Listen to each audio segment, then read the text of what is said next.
warahmatullahi wabarakatuh. Alhamdulillahi rabbil alamin. Wassalamu ala asyrafil anbiya wal mursalin wa ala alihi wa sahbihi ajma'in. Subhanaka la ilaha illa anta wa billahi al-aliyyil azim. Muslimin dan muslimat yang dirahmati oleh Allah Subhanahu wa taala sekalian. Alhamdulillah, pada malam ini kita masih bertemu Allah Subhanahu wa taala di tempat yang mulia ini, dalam masjid. Jadi seperti biasa, pihak masjid memberi tugas kepada saya untuk mengajar madah atau subjek ilmu akidah. Oleh kerana kita cuti panjang, cuti kerana kita nak sambut Ramadan Al-Mubarak, maka sebelum daripada kita terus seperti biasa, saya nak buat ulang kaji sikit berkenaan dengan ilmu tauhid yang kita ajar selama ni. Nah, sebelum daripada ni, di masjid kita ni kita baca kitab Wisyah, kita baca kitab Pati Faridah. Cuma tubik ikut Rumi aja, tak tubik ikut Melayu. Yang kedua tu slang orang moden, bukan slang orang lama, gitu aja. Mana daklah kita kekal bahasa asal, bermula ini pasal pada menyatakan. Hal tu maknanya bahasa kita lama. Untuk menyesuaikan orang depan kita ni, kita guna bahasa biasalah, bahasa Terengganu. Itu saja.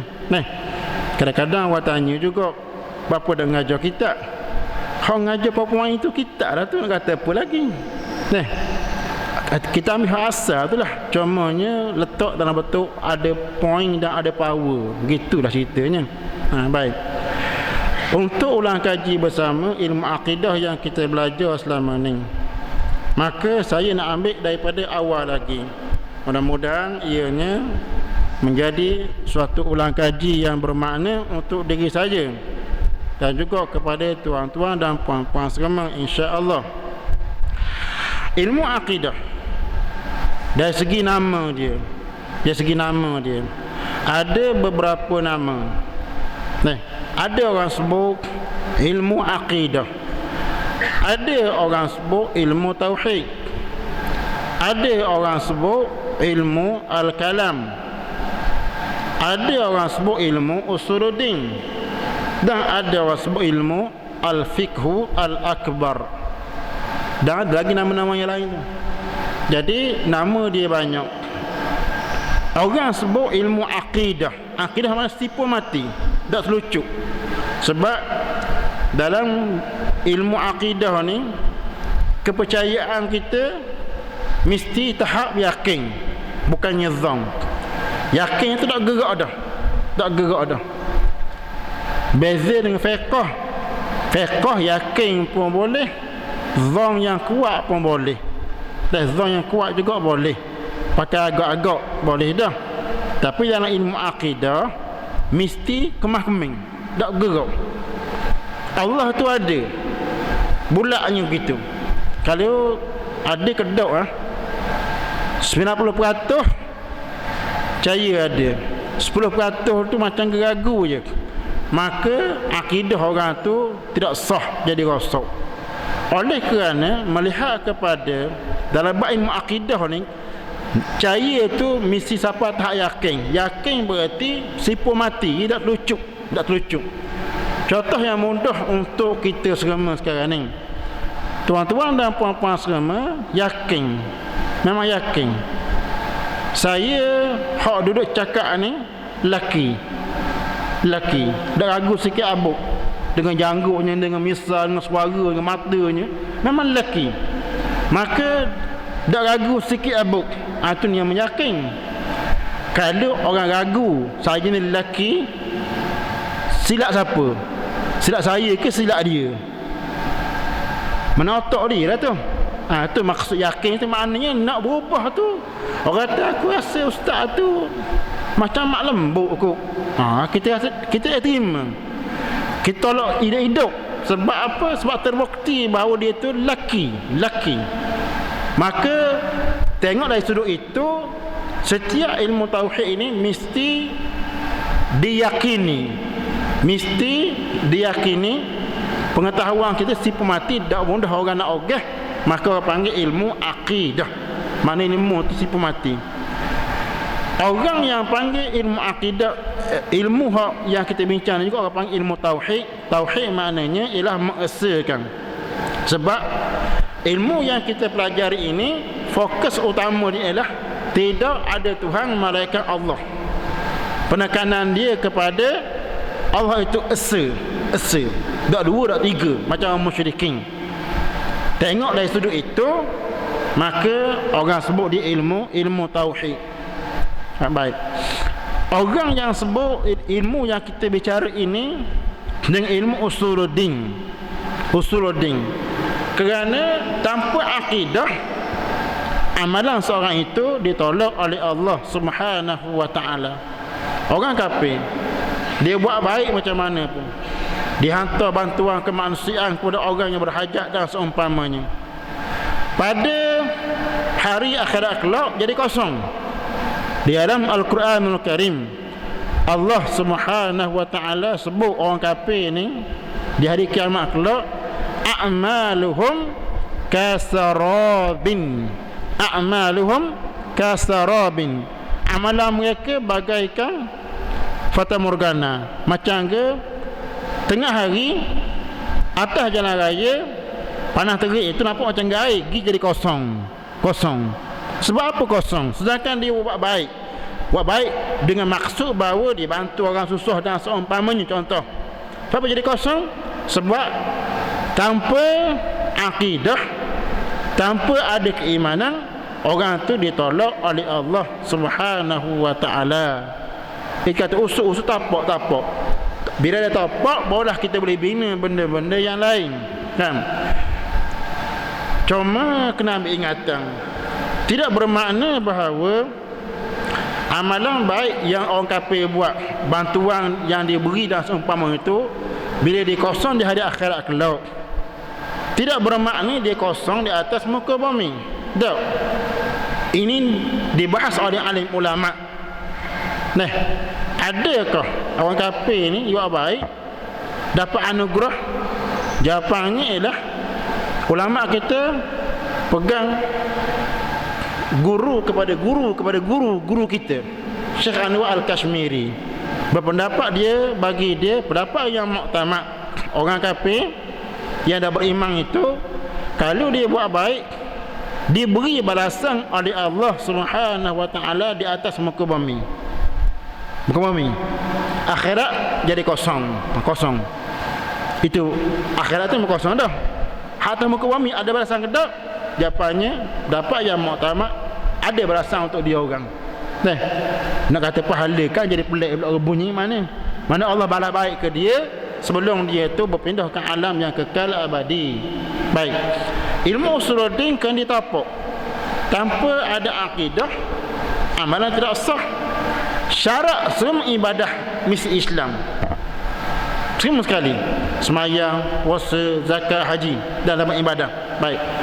Ada juga orang panggil ilmu yang kita bicara ini dengan ilmu al-kalam. Ilmu kalam kerana di antara isu yang hangat dibincang dalam ilmu ini kalamullah. Al-Quranul Karim yang Allah turun ni, dia tu baru ke coding. Yang kita baca bagaimana Imam Ahmad bin Hanbal dipenjara hampir 20 tahun kerana nak mempertahankan bahawa kalam Allah itu qadim, tidak baharu. Qadim pula hak mana? Dia bicara qadim tu hak mana? Quran hak nampak tangan ni cetak baru. Qadim hak mana? Maka bicara pula kalam lafzi, kalam nafsi, begitu kedudukannya. Maka juga ada pendapat menyebut bahawa ilmu akidah ini dinamakan ilmu al-kalam kerana dia kata ulama usuluddin dahulu dia suka buat al-kalam, al-kalamu fi, al-kalam fi, makna ini bicara berkenaan sifat Allah, bicara berkenaan dengan zat Allah dengan perkataan al-kalam dulu. Jadi oleh kerana perkataan kalam itu banyak diulang, maka ilmu yang kita bincang ini dinamakan ilmu al-kalam. Itu pendapat yang kedua. Nah, ilmu yang kita bicara juga nama dia ilmu al-fiqhu al-akbar. Nama ini dipopularkan oleh Imam Abu Hanifah. Al-fiqhul akbar tu fiqh besar, hak kecil tu fiqh tu, hak besarnya ilmu akidah. Mana ada 2-3 nama lah. Nama banyak tak masalah, yang penting kita faham saja. Ilmu akidah ni ilmu berkenaan dengan apa? Ilmu berkenaan dengan keyakinan kepada ketuhanan Allah Subhanahu Taala dan apa yang dibawa, yang diajar oleh Allah, yang diambil daripada dalil naqli dan dalil akli. Baik, itu dari segi nama. Setiap ilmu ni mesti ada sandaran. Mesti ada sandaran dia. Dan Islam ni kita kena pegang kaedah ya, baik fiqh, baik ilmu nahwu, baik ilmu apa pun. Kan? Baik ilmu apa pun. Setiap dakwaan yang dibuat, dakwaan ni ingat dakwaan ni bukan saya maksudkan dengan bahasa Melayu. Minta maaf. Dakwaan saya sebut sekarang ni saya rujuk kepada istilah mantik. Mantik ni statement gitu, apa dia panggil dakwa. Itu dakwaan dia. Bukan dakwaan tu bermakna tuduhan, bukan tak? Bukan. Dakwa itu dalam ilmu mantik maksudnya ialah suatu keterangan yang kita bagi. Tak, kita kata dia tu baik. Itu orang panggil apa tu? Dia panggil dakwa, dakwaan. Dia mendakwa orang tu baik. Okey. Setiap dakwaan yang dia buat, dakwaan tersebut tidak sah malaikat ada bukti. Malaikat ada bukti. Itu kaedah. Nah, malaikat benda yang mana semua orang tahu benda tu. Itu pembuktian tak perlu. Contoh kenapa? Contoh matahari. Matahari itu ada. Itu dakwa. Kenyataan, dakwaan adanya matahari tidak berhajat kepada pembuktian.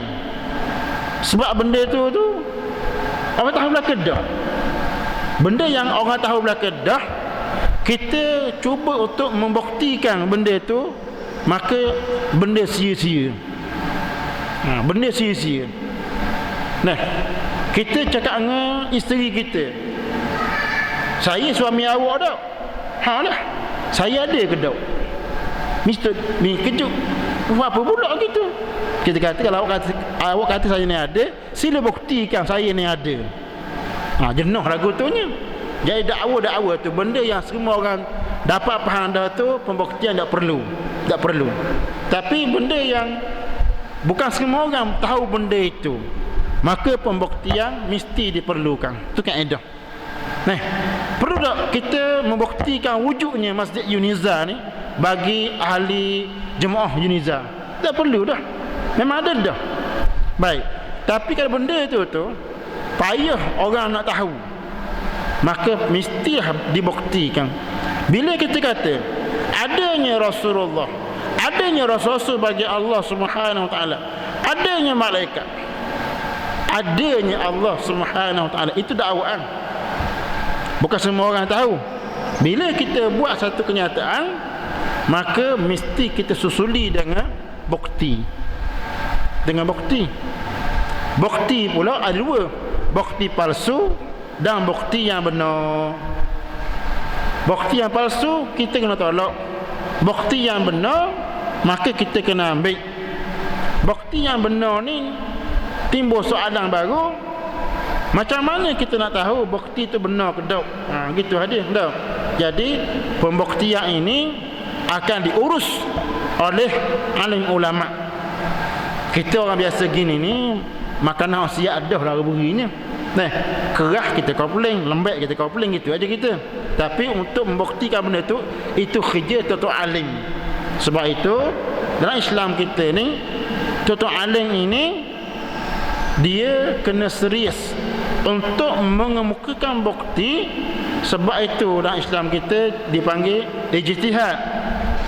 Idza ijtahada, ijtihad tu saudara, kalaulah otak kita ni, kita kata tenaga otak kita, kalau kita boleh buat dalam bentuk nombor kosong, tak mikir langsung, 10 rapat dinding, 5 tengah.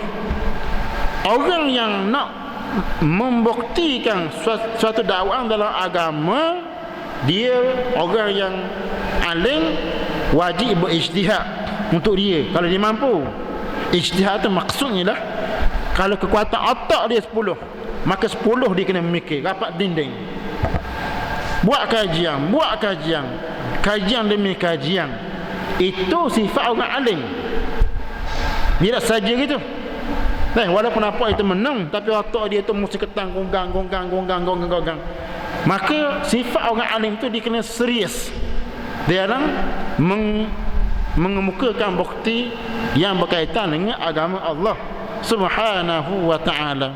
Suatu pahala dia besar. Dia bukan pikir cok, bukan bagi pikir otak dia. Jumpa dalil ni, tubik gini, hon dalil gini, warna gini, pening pula, termenung, maka tunda dulu. Tunda. Begitu keadaannya. Jadi dalam ilmu akidah, bila ilmu akidah ni kata Allah itu ada, azab kubur itu ada, mahsyar itu ada, mizan itu ada, dosa itu ada, pahala itu ada, itu orang panggil dakwa. Itu panggil ialah dakwaan. Setiap dakwaan mesti dibuktikan, barulah dakwaan itu jadi sah. Bukti ni dalam ilmu akidah nak ambil di mana? Ilmu akidah, dia pembuktian dia melalui yang pertama dalil nakli. Yang kedua dalil akli. Dalil nakli, naqal, dengan maksud bahawa, cakap mudah, dalil nakli ini daripada Quran dan hadis Nabi sallallahu alaihi wasallam. Dalil akli pula, dalil akal ni pula ialah akal kita ni. Akal yang waras, berfikir cara yang betul, mesti dia jumpa benda yang benar. Jadi untuk membuktikan ilmu akidah ni, ikut Quran dan hadis, dan juga melalui akal dia. Sebab itu di dalam ilmu akidah, jika nak kenal Allah Ta'ala ni, sampai dari Quran dan hadis, dia kena tengok alam yang tinggi, alam yang rendah, dan pada kejadian diri dia sendiri. Tengoklah fikir, tengok dah fikir. Ada satu kisah di zaman dahulu kala, orang Badui Arab ni berarti orang tak berpelajaran. Dia mikir seorang diri, dia kata al-ba'ratu tadullu 'alal ma'ir. Tai unta menunjukkan ada unta. Mana mungkin tai stokor tuan ada tu. Tai unta menunjukkan adanya unta. Maka alam yang tersegar indah ini mustahil wujud tanpa pencipta. Itu otak gitu. Kita boleh terima tak kita agak? Boleh terima lah. Kita mudah-mudah sekarang ni tau, kita pergi kedai makan, tepah makan siapa makanan, makan kenyang. Baik di rumah, cerita ke orang rumah, saya pergi kedai makan makanan A, tepah mari sedap, tapi pelik, tukang masak ada, saya seorang kedai makan tu, saya tepah makanan siapa, tak ada orang masak, siap ada, orang diterima gitu tau. Mesti orang kata, ayahmu ni malam apa ni? Ni malam apa? Malam Jumaat ke gini jadi ni? Sebab apa kena terima? Sebab akal kita. Mana mungkin? Mana mungkin tak tukar masuk, benda tu masuk. Akal kita boleh fikir gitulah. Akal kita boleh fikir gitu. Gak akal manusia tak sama. Ada orang rendah, ada hak tinggi. Baik. Jadi hak tinggi itu tugas dia memikir dah tu. Akal. Untuk Quran dengan hadis pula, setiap ilmu akidah tu Al-Quran, hadis ataupun akal. Untuk Quran ni ada isu lagi. Ayat Quran 6236 ayat ni, ayat Quran ni. Dia ayat Quran tak diragu dah. Nah, 6236 ayat itu memang ayat Quran dah daripada Allah Subhanahu wa taala. Hak tu tak perlu dipetikai dah. Cuma iaitu isu lain pula. Isunya apa makna ayat tu? Ayat tu makna apa? Dalam Quran ada ayat tu satu makna, ada ayat tu dua makna. Hak semakna orang tak khilaf dah. Mana ulama tak boleh dapat, memang gitu dah fahamnya. Hak ayat ni ada lebih dari satu makna. Hak ni ulama akan berbeza pendapat. Itu tabiat ayat Quran. Mungkin mungkin dua. Walaupun ayat yang sama dibaca, tak dapat kita tak jamin bahawa terbit hukum yang sama. Sebab ayat tu ada ayat hak semakna, ada ayat yang dua makna ataupun lebih. Jadi ayat ilmu akidah ni sama juga. Disebut Quran, itu sifat dia saja. Belajar fiqh ke, tasawuf ke, apa saja ilmu belajar, Quran ni memang dia Ta'ala. Itu nak istilah. Orang belajar ilmu fiqh dipanggil as-subut. As-subut, menjawab soalan, adakah benar Quran daripada Allah? Ya. Tak percaya, jadi bukan Islam lah pula. Soalan yang kedua kena jawab, Quran daripada Allah, setujulah ke? Apa makna ayat ni? Ayat ni. Biasanya apa makna? Dia panggil, istilah kita, dilalah. Panggil dilalah. Dia kata makna ayat ni beritahu kenapa. Ada ayat yang beritahu sebenda. Ada ayat ni lafaz dia tu boleh pergi A ataupun B. Maka timbul khilaf. Contoh kita ulang sama tu lah. Contoh perkataan quru. Kan, wal mutallaqatu yatarabbasna bi anfusihinna thalathata quru. Orang puan yang dia tu cerai dengan tok lelaki dan dia berhaid, maka iddah dia 3 quru. Perkataan quru itu ada dua makna. Satu dengan makna suci, dua dengan makna haid. Nak kena sekarang ni mazhab Syafi'i kita kata quru dengan makna suci. Mazhab Hanafi kata quru dengan makna haid. Maka bagi mazhab Hanafi 3 kali haid, kita 3 kali suci. Ayat yang sama, kefahaman berbeza. Sebab apa? Sebab betul ya ayat Quran, tapi makna apa? Baik. Ada pun satu ayat yang mengandungi satu makna, tak timbul khilaf di kalangan alim ulama. Dalam bab ilmu akidah sama juga. Tilka ar-rusul faddalna ba'dahum ala ba'd.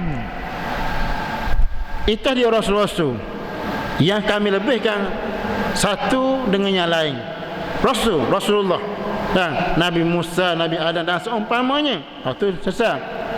Baik, cuba pergi ayat yadullahi fawqa aydihim. Ini ayat Allah, ayat Quran. Makna apa?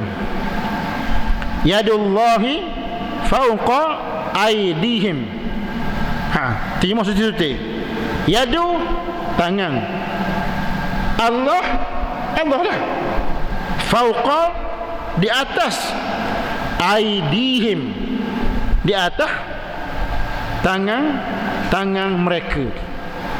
Sudah. Tangan Allah di atas tangan mereka. Cari ayat lain pula.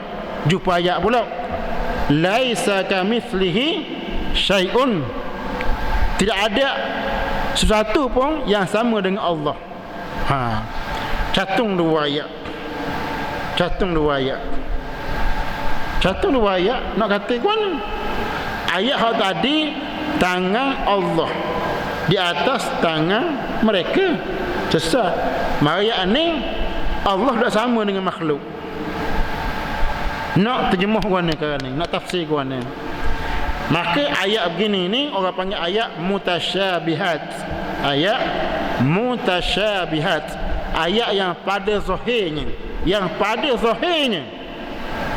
seolah-olah macam sama, seolah-olah gitu dia. Terjemah seputih-putih macam sama. Hakikatnya macam mana? Timbul khilaf ulama.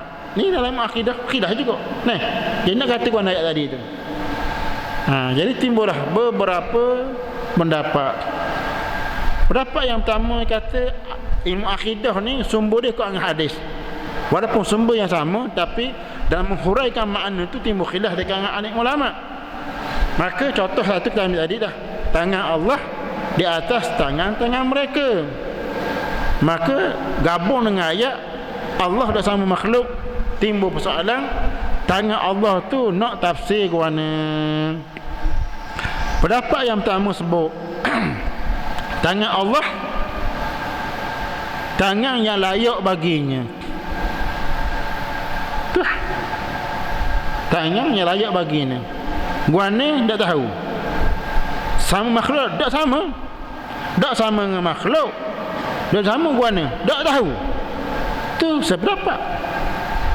Dapat yang kedua, tangan Allah tu dengan makna qudrah, kuasa. Dengan makna kuasa. Tu dapat yang kedua. Dapat yang ketiga kata Allah ada tangan, gua ni tak tahu. Itu dapat yang ketiga. Dapat yang keempat, tak boleh terjemah yadullah, gua ni yadullah, gua ni yadullah, gua ni gitu nak kata gua ni. Kenapa ada khilaf itu? Ada khilaf. Jadi bila khilaf ni, maka dalam bicara ilmu akidah tu kekhilafan tak boleh nak elok.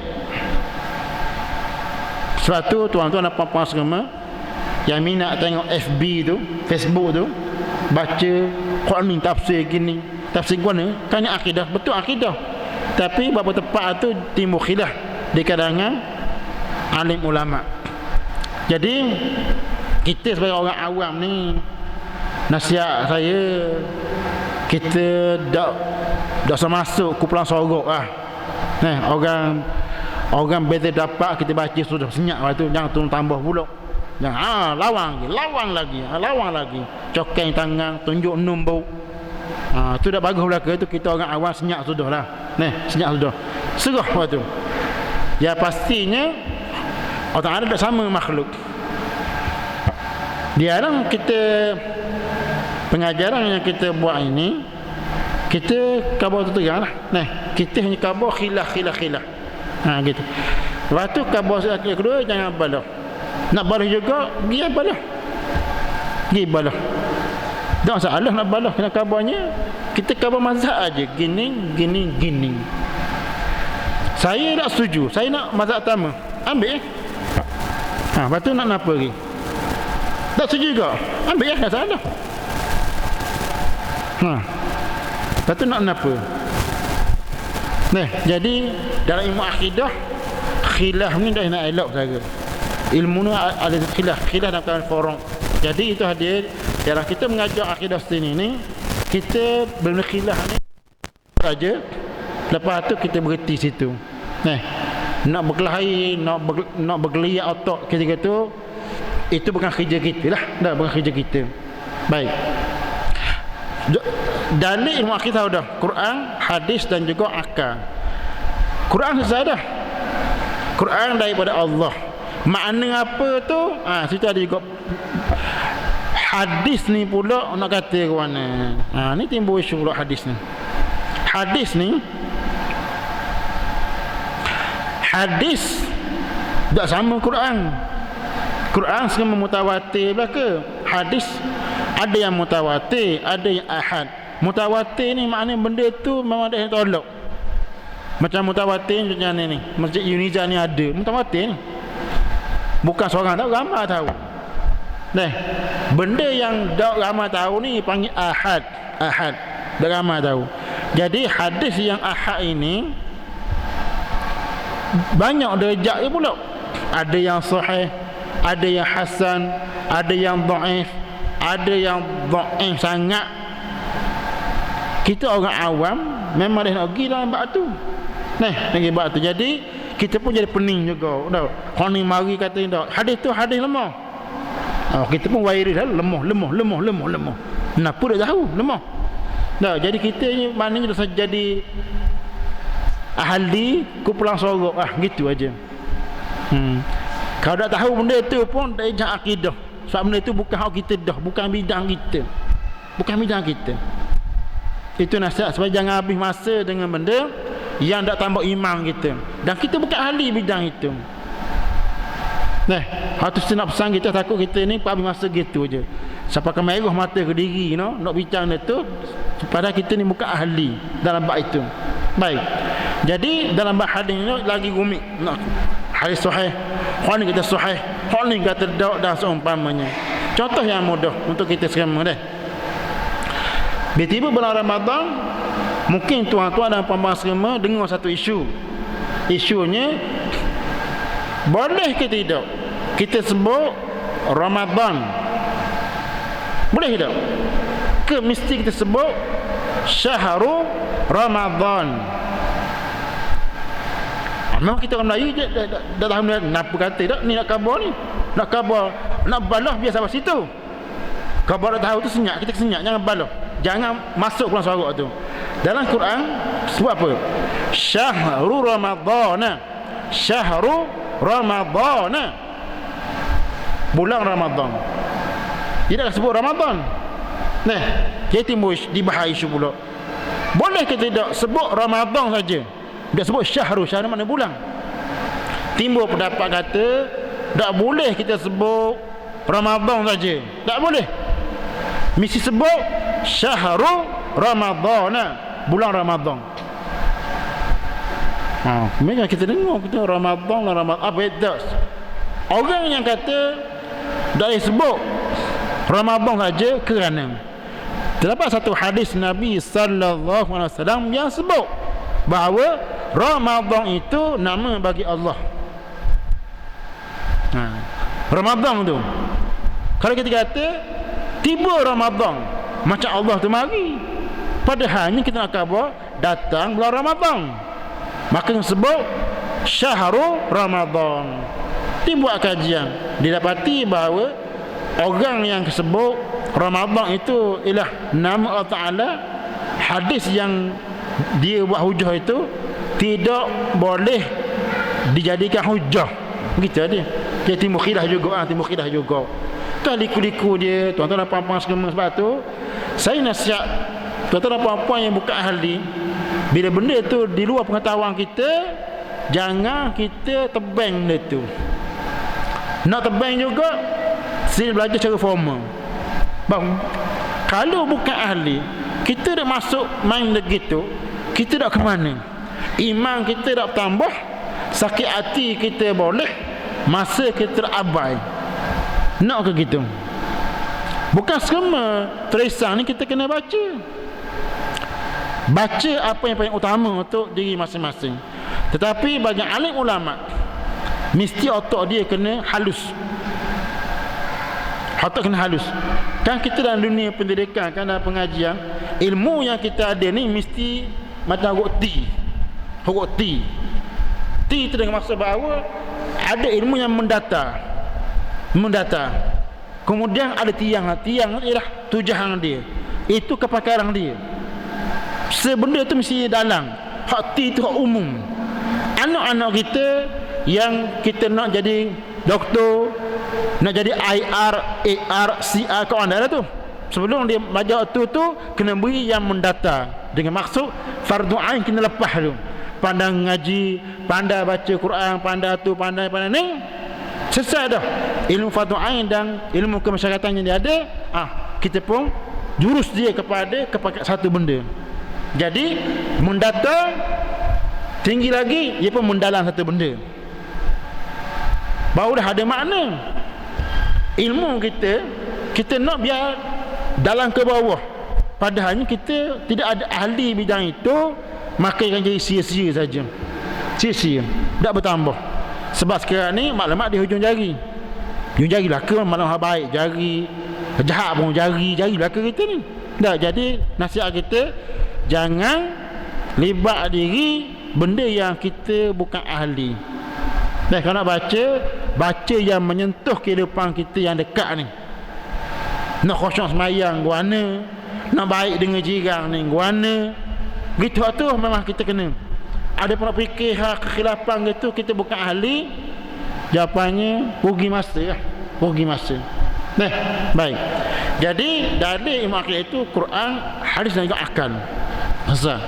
Kemudian orang tanya pula, dari ilmu akidah, dia ilmu akidah ni, dalam ilmu akidah ni dia bicara tentang apa? Topik utama dia menapa? Ilmu akidah dia bicara 3 benda besar. Yang pertama dia bicara bab ketuhanan. Yang kedua dia bicara bab kerasulan. Yang ketiga bab sam'iyat. Ketuhanan